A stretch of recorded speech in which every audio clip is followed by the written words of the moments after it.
السلام علیکم دوستوں، یہ دنیا ہمارا مستقل ٹھکانہ نہیں۔ آج ہم بات کریں گے جاوید احمد غامدی صاحب کی کتاب مقامات کے ایک گہرے اور روحانی مضمون شعلہ و نشیمن پر، جو ہمیں یاد دلاتا ہے کہ زندگی کی عارضیت ہی اس کی سب سے بڑی حقیقت ہے۔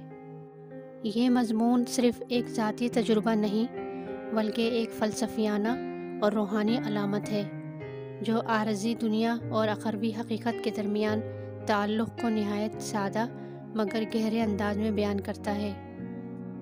غامدی صاحب مکان کی تبدیلی کا واقعہ بیان کرتے ہیں۔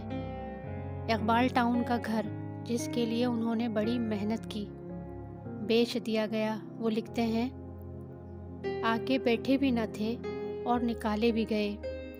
یہ ایک عام دنیاوی واقعہ معلوم ہوتا ہے، لیکن وہ اسے ایک گہری حقیقت کی طرف موڑنے کے لیے استعمال کرتے ہیں۔ روحانی و فکری جہت۔ غامدی صاحب اس واقعے کو موت اور اخروی زندگی کی تمثیل بناتے ہیں۔ یہ دنیا بھی دراصل کسی اور کی ملکیت ہے۔ ایک دن اس کا مالک ہم سے یہ گھر خالی کروائے گا۔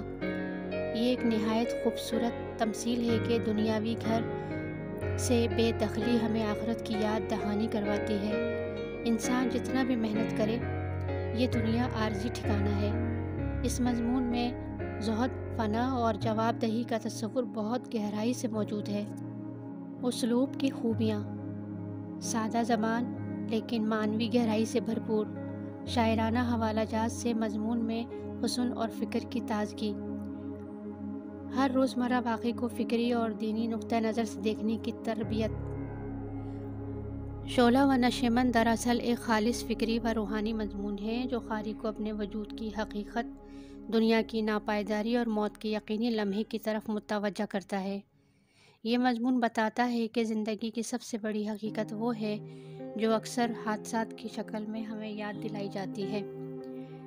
اہل بینش کو ہے طوفان حوادث، مکتب لطمۂ موج کم از سیلی استاد نہیں۔ زندگی ایک عارضی سفر ہے اور ہر مکان ایک دن چھوڑنا ہے۔ اصل کامیابی اس مالک حقیقی کی رضا میں ہے جس کا گھر ہم نے ایک دن خالی کرنا ہے۔ آپ کو یہ ویڈیو کیسی لگی؟